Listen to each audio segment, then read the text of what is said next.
Listen, I put a message out that I trust. Oh my God. Sometimes I just go with what the Lord put in my spirit to talk about. I actually do that. And I'm going to encourage you. Listen to this message. Listen to it to the end. Oh my God, it's coming to you straight from nothing fancy. But listen to it. You will be blessed. And I trust that you will continue. So listen to this. There are days that we just got to praise the Almighty God in spite of all the hell that may break loose. Now, are you aware that the enemy intention is to steal your joy? The enemy intention is to steal your joy. So, I do understand how you are feeling sometimes, because yours truly sometimes feel the same way. But there is one thing I can assure you that I will not forget to do, and it's to give God the praise.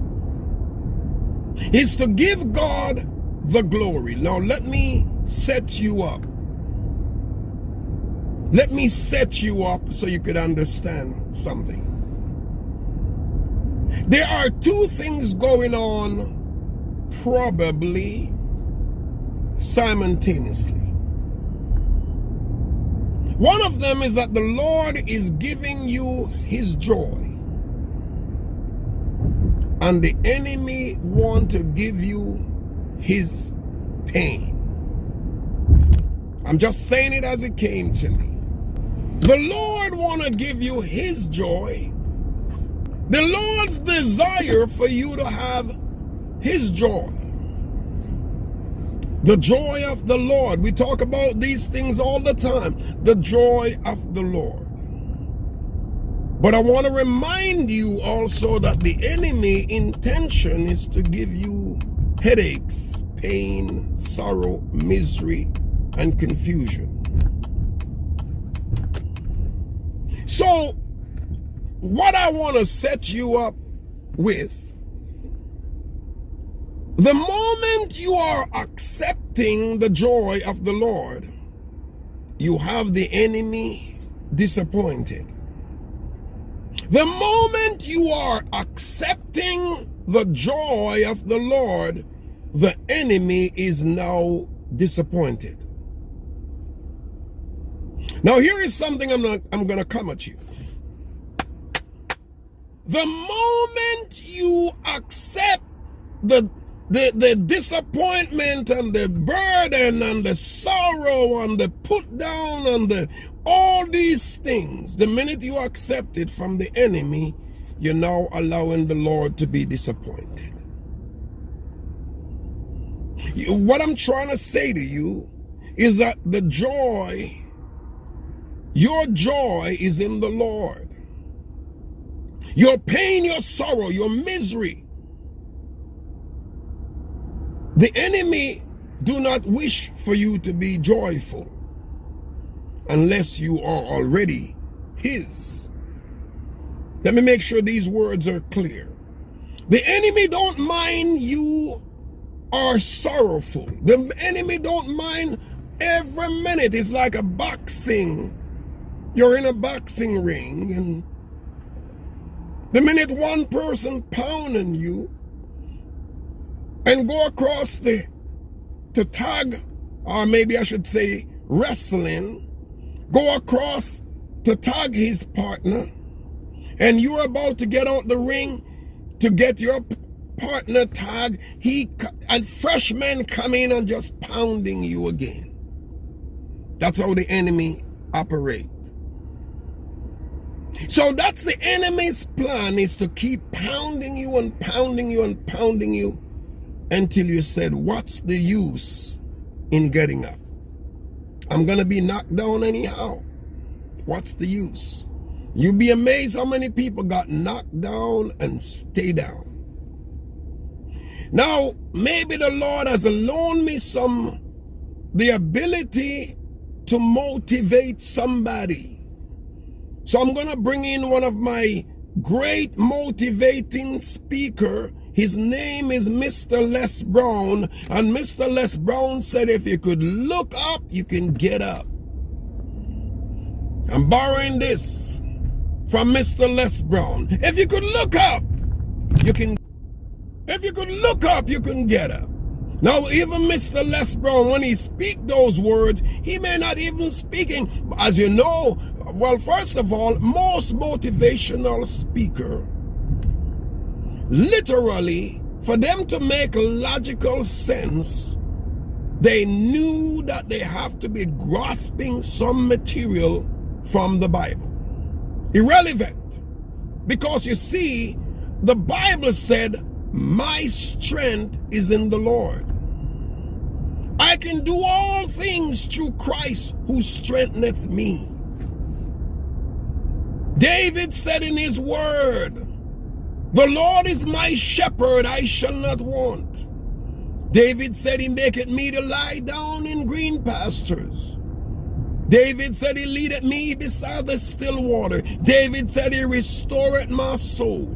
David said, yea, though I walk through the valley of the shadow of death, I will fear no evil. For thou art with me, thy rod and thy staff, they truly comfort me. So David, in his words, he didn't speak that there won't be downtime. He said, even though I walk through the valley of the shadow of death, I will fear no evil. For thou art with me, thy rod and thy staff, they comfort me. You see, I believe there's a message where, you know, we are all, first and foremost, we are all in this earth together. And 90% of the time, in a particular area, if it's rain on you, it's going to rain on me. The only difference sometimes with the rain is that one man has an umbrella and one man do not have an umbrella. The only difference is the things that you have are, whether it's a physical thing as a protection. Physical. So I have an umbrella. Somebody wrote, he is my buckle and he's my shield. What I'm trying to say to you, storm will come. Each and every day, storm will come each and every hour.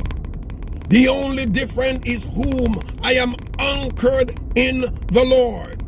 Sometimes people may say, what is he pretending to be? Who is he pretending to be? Why is he pretending yada, yada, yada, yada, yada? Folks, it's not that I don't have problems, but I do not look at my problem. I look at Jesus Christ. I don't look at my problems because I know if God brought me through that yesterday, he will bring me through it today.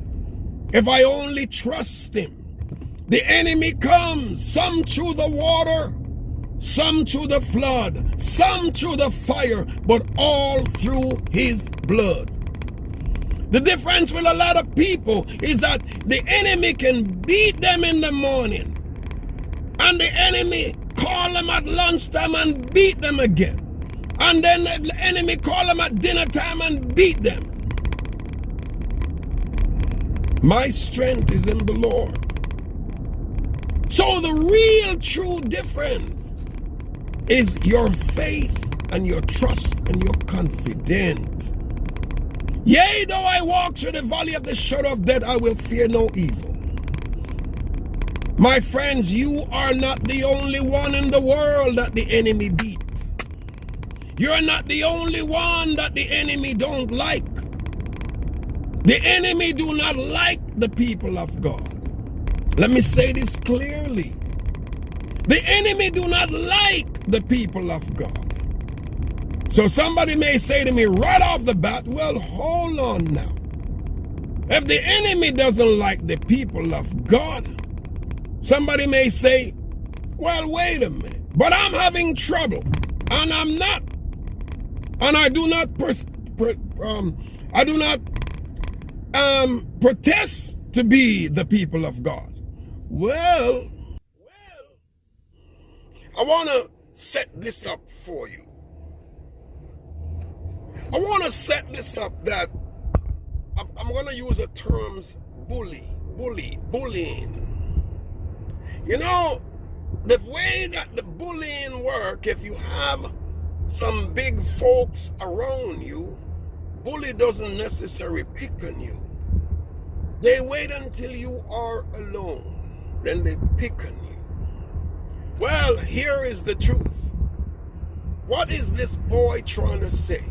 Well, first of all, if you are not walking in the will of the Lord, but you're going to say, but the enemy beat up on me, because you will know if you're walking in the will of the Lord. You know if you are, you know if you're not. Well, I kind of want to say to you, well, one, it's not something to know and accept.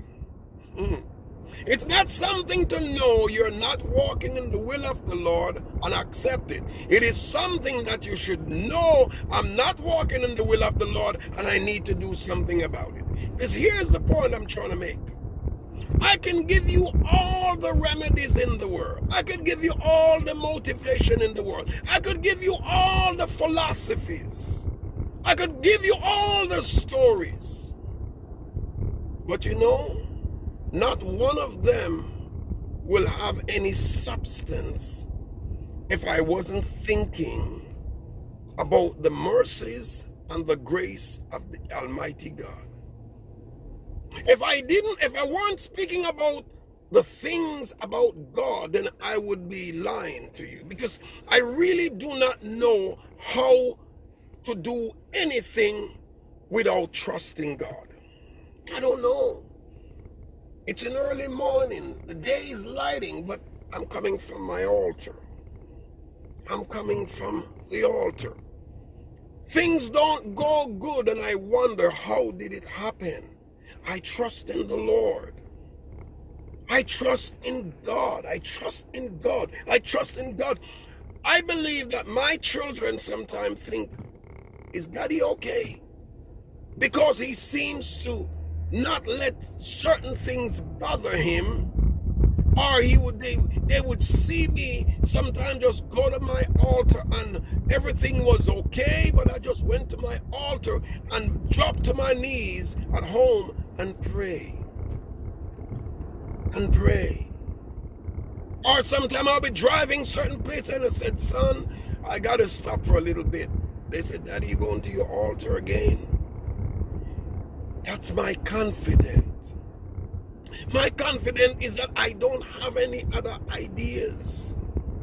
I don't have any other, I don't have any other plans. I don't know. So I only can trust in the Lord. So I can't give you anything outside of the Lord. I can't tell you anything, because if I say anything to you outside of the Lord, I'm probably lying to you. Because I could say to you, you can make it. But I know if you say, Errol, could you explain how I can make it? Well, without me talking about the Lord, without me mentioning the Lord, I am lying. I am lying. Some people think I'm very successful based on what I do and how I do it and how I go about things. Some people think I'm nothing. They're both right. They're both right.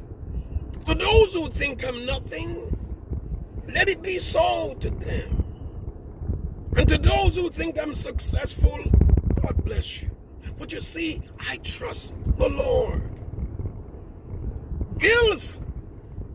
Bills comes. Financial situation comes. I say, God, you have always allowed me to make it. These sound foolish to wise people. This sounds foolish. No, I told you over and over. And let me give you this as a joke. Let me give you this as a joke. As a joke. But it's truth for me. I'm going to give it to you as a joke, but it's truth. If you trust in the Lord, you need to speak life. If you trust in the Lord, you need to speak life. If you trust in the Lord, you need to speak life. God is life. God is life. Trust in the Lord, speak life. Speak. Don't speak down, speak up. So, I went to meet with some folks. And some of my prayers are really stupid. Some of my prayers are really, really stupid. I wish I could give it some of them because it doesn't make sense. But I remember that I said a couple of days ago, I said, Lord, when that door opened, the person who stepped out, let it be a financial breakthrough that comes my way. Let it be a financial blessing that comes when that door opened.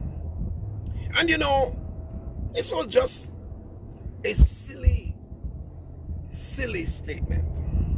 And just to let you know, there is nowhere under the sun that this person should do what he did, but he entered my vehicle and then leave. And when he's stepping out, he said, by the way, just before I leave, for all the things you've done for us, I did nothing. For all the things that you've done for us, let me give you this $100. $100. It's better than 99. It's also better than 0. Now, if I look back on that prayer that I prayed, it's weird. If I look back on that prayer, my good great God, Lord, when that door opened, there's a financial blessings, that door that opened. What is the opportunity or the possibility that this person will actually literally do such and say those powerful words? Not go. You see, so if I say anything to you, if I can't speak the Lord, I'm speaking lies. Errol, how do you get through your day? Oh, well, let me tell you. But that's a lie. That's not how I get through my day. I get through my day each and every day by trusting the Lord, by calling on Him, by calling His name so many times for the day. That's how I get through my day. Errol, how do you do this? Oh, let me explain. Well, first and foremost, what I actually do, and that's a lie. That is an absolute lie. That's not what I do. I trust the Lord.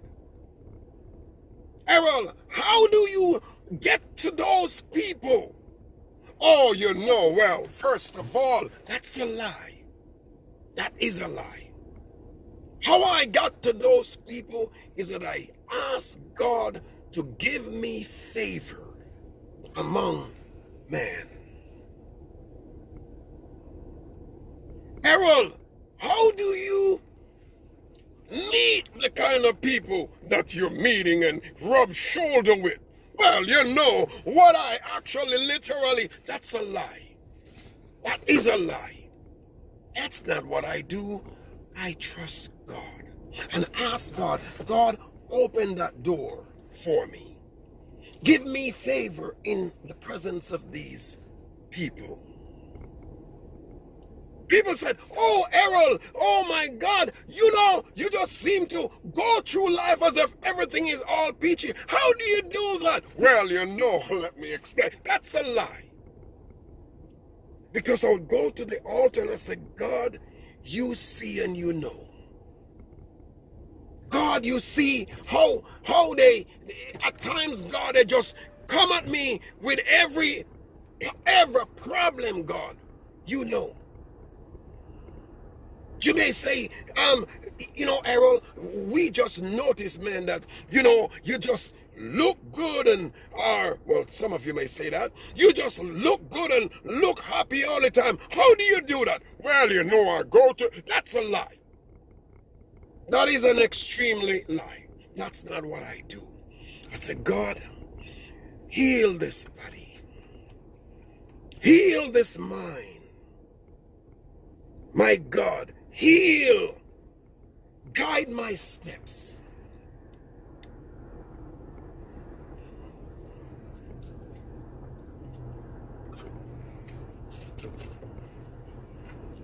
Errol, you seem to make great decisions. How is it that you are able to make some of these wonderful decisions and people in business trust you? Well, you know, let me explain this to you. That's a lie. That is a complete lie. No. Each and every day I beg God, God, please show me, teach me, guide me, direct me, open my mind so I will understand what the dickens are these people talking about. So, if I were to give a word of advice and cannot say the Lord, I'm lying. I was working for this company some years ago. This is a funny thing now. And, excuse me. Everything that they are doing is out of my league. Successful corporate executives, massive powerhouse talking mega money, and I was terrible in math anyhow.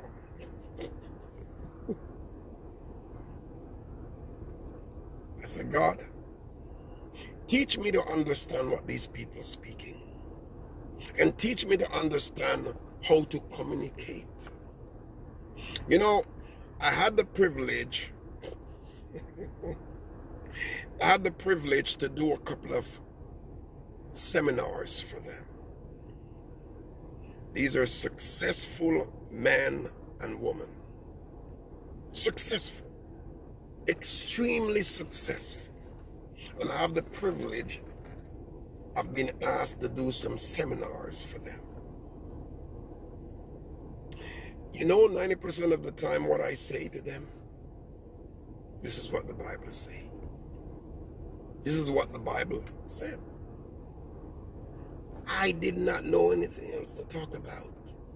Am I lying? No. Am I lying? No.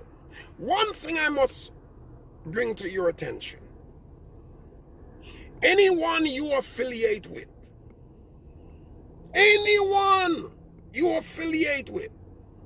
make sure that they know you trust God. Because it will come down to the brass tacks. It will come down to the brass tacks that even them will trust you because of who you trust. You hear me? Now, honestly, I don't want to go overboard here. I got a lot of people who I know and who knows me who don't think I worth more than a cent. They would not even ask me if they have a cow to go and get some grass because they just think I'm that stupid. They think I'm dumb and I'm stupid. What can I do about it? Nothing. Not trying to do anything about it either. But would you believe that I meet some of the most successful people in their presence? They're doing things with me, I'm doing things with them. in their present. Millionaires, millionaires, you name it. So while the others are thinking he's nothing but as actually look here. If you do not trust God, the enemy has an upper hand on you.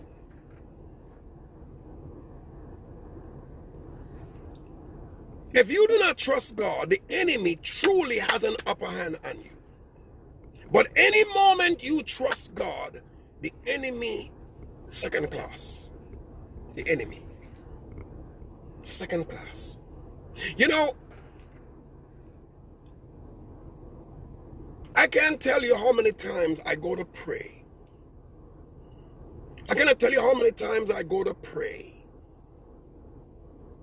And in my prayers, I see the plotting of the enemy against me. I cannot tell you how many times I've gone and it whispers into my spirit what those who do not like me are doing, are trying to do, but just can't seem to get away with it. But not only that, but the Lord, sometimes I could see it, so I can pray against it. I can pray against it. So if you do not trust God, you do not have well, first of all, maybe this might be wide open, but the spiritual eyes of God for you is closed. You're not talking to any brilliant person from book. You're talking to a man that God teaches the things that he needs to know whenever he needs to know it. And you know, I mentioned earlier, I run with a lot of big, successful, I don't want to rub this in so badly, but I run with some very important people. I'm not saying that everybody, but I think those who hear me understand me. You know, they don't think that I'm nothing. You know, they don't think at all. You know, they would ask me questions, and by God's grace, I'm able to give them good information. By God's grace. By God's grace. So if I didn't have God's grace, if I didn't have God's mercy, if I didn't have God's guidance, if I didn't have God's direction, what would I say to them? I'll be trying to measure up and just can't. Just cannot. So I can't help it. I have to trust God. I can't help it. I have to believe in God. I can't help it. Many times I say to people, I'm very old school. I have to trust God. I don't know. Look, I'm not saying man don't do things for you. But I trust God that man will allow me favors. I trust God. There is not one person I do. Don't hide your identity from humanity. Don't hide your identity. If you're a believer of Christ, be a believer of Christ. I heard a story some years ago. And this was a preacher who said it. And the preacher told the story about a man selling, I think, either selling chicken, something like that. I think he's selling chicken. You know, in the country, travel with chicken in the bag and go sell it. And he said, we go to the place or whatever in a something like a basket or whatever it is. But the story said that he showed up at this farmer's place, and leave the basket with the chicken in it, and went to get the farmer. And then he came, and when they went to get the farmer had some tricky kids, and they took the chicken out and then put, must be maybe a cat or something, in the basket. So when he came out and brought the farmer out, The farmer, he said, this is a very nice chicken that I have to sell you. And I believe you'd like this particular chicken. Live chicken, not dead chicken, live. He said the farmer looked in the basket, in the big basket that he would, and of course, took the lid on, look, and it was a cat. Or a dog, something like that, a puppy, a dog. So he looked at the man and said, what the heck is this? Sorry for the word.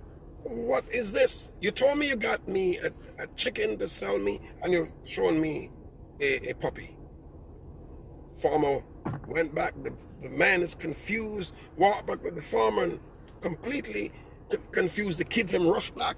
When in his back turn and put the dog back and put the chicken back and take out the puppy. The man went back and see confused, and he looked in the basket, and it is a chicken. So the man was so happy, confused, but run to get the farmer. Came back, and the kids and played the tricks again. Came back, he looked in the basket, and it is a puppy. The man couldn't help it anymore. He said, no, you look here. Whatever you are, if you're a chicken, be a chicken, and if you're a puppy, be a puppy. If you're a believer, be a believer. And if you're not a believer, make up your mind. Now, I will encourage you to be a believer. But you can't be changing guard, changing uniform, because if you keep changing uniform, you're going to forget. And in the enemy's camp, you're going to have the wrong uniform on. So just keep one on that you won't have to change it. Become a believer of Christ. I can't tell you anything today. The only thing I can promise you is that I trust the Lord. Now, I kind of want to say God's plan for man is far different from man's plan for man. Let me see if I can say it another way, or this another way, but meaning. How man plan for you may not necessarily what God have in store for you. So sometimes, even though it looks good, man's plan, you got to say, God, let thy will be done. Let thy will be done. Let thy will be done. I'm really talking to somebody today because I do realize that one of the problem anywhere is people's faith. Faith. I can't tell you how many times I'm out and people with different faith and different beliefs said, can I talk to you? Can I ask you a couple of questions? Sure. Now, why they want to ask me those questions is because they see or acknowledge that I have some kind of faith in the Lord. You know, there's an old saying, you go to Rome, you do like the Romans do. No, you don't have to do as the Romans do. This is a very big thing. Go to Rome, you do like the Romans do. No, you don't have to do like the Romans do. Just about every friend that I know from high school know I'm a Christ-believing person. Way back when I didn't have any knowledge of today, I'm trusting the Lord.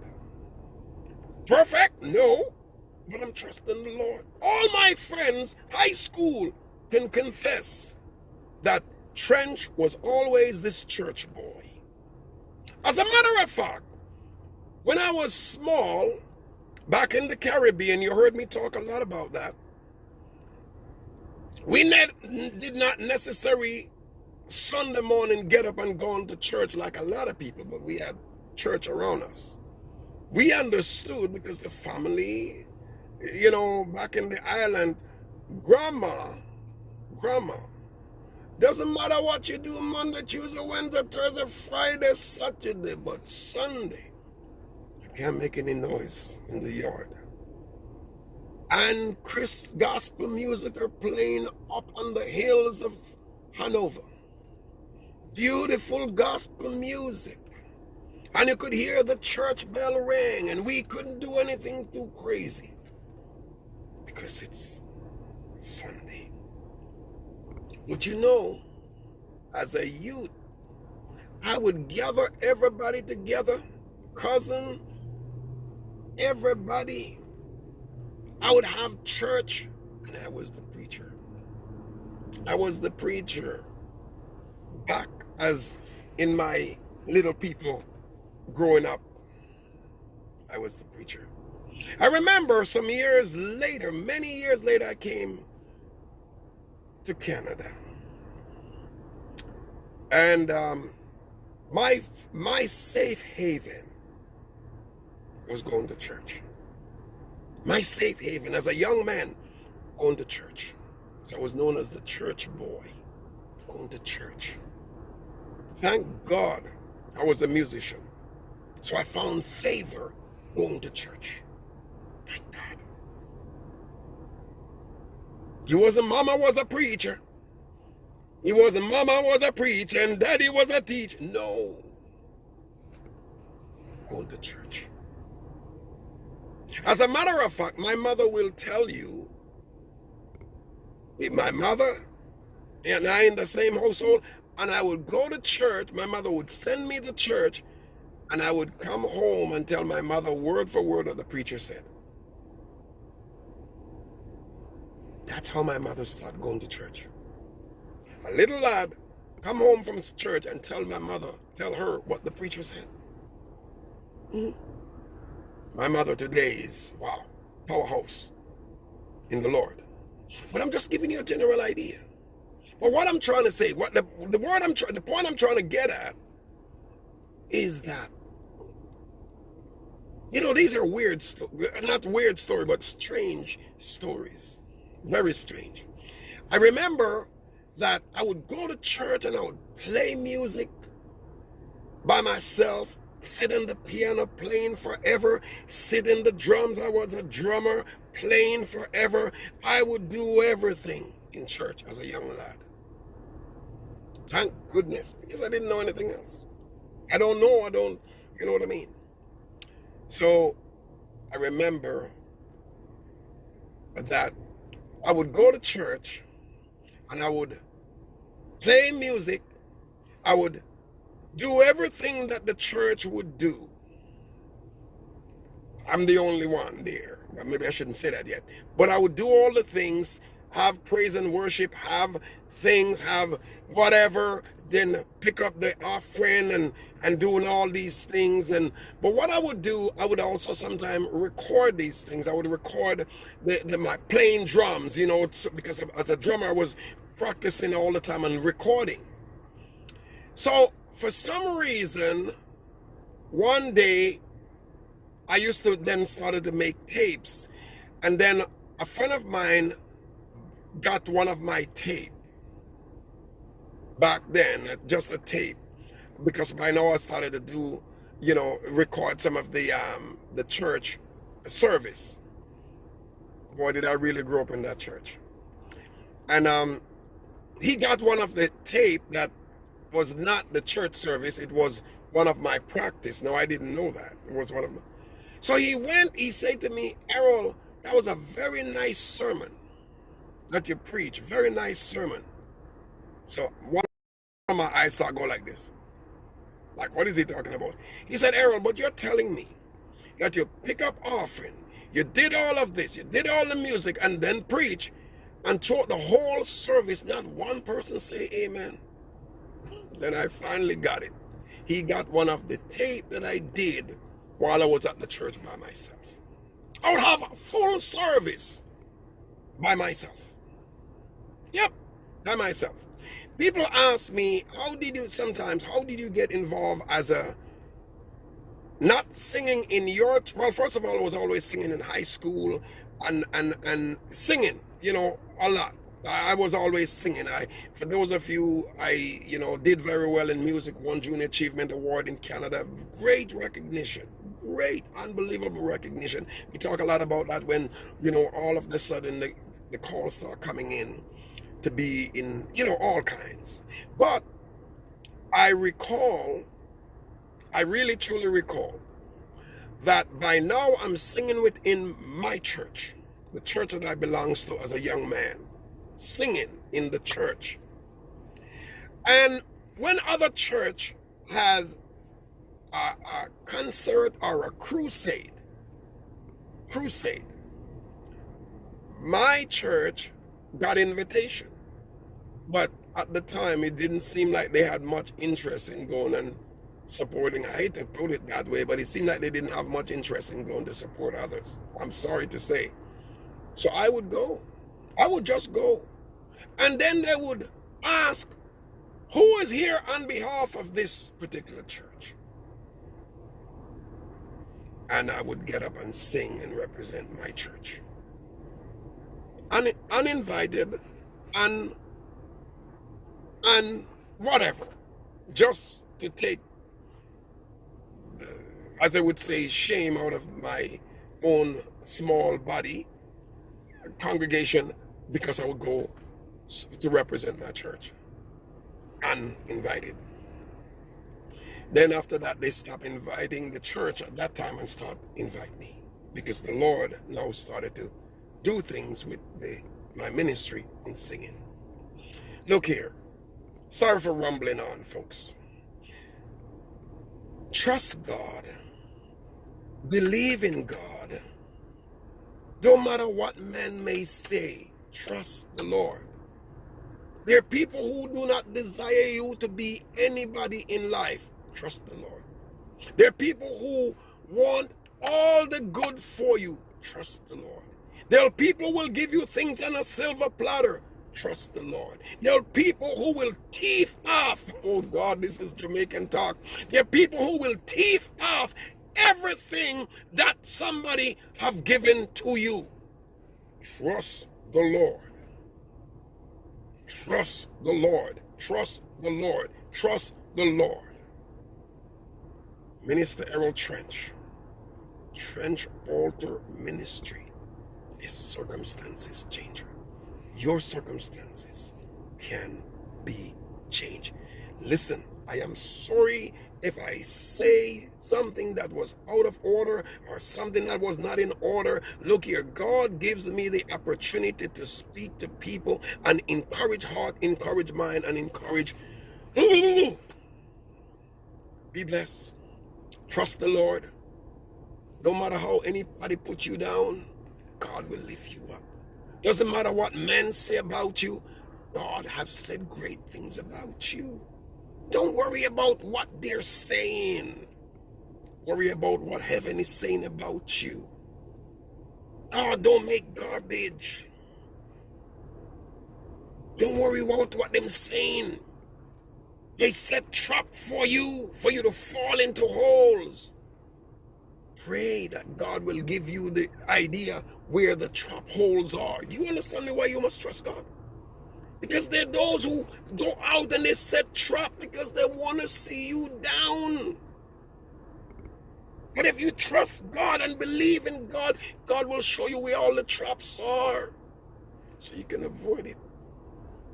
And they now will become so miserable. Why is he still alive? Why is he still going on? Why is he still talking about this God? Why is he still... Trust God. Minister Errol Trench Altar Ministry is circumstances changer. God bless you. Be you in Christ. David was a shepherd boy, but God had in store for him to lead Israel as their king. Not only that, but Jesus Christ came out of the lineage of David.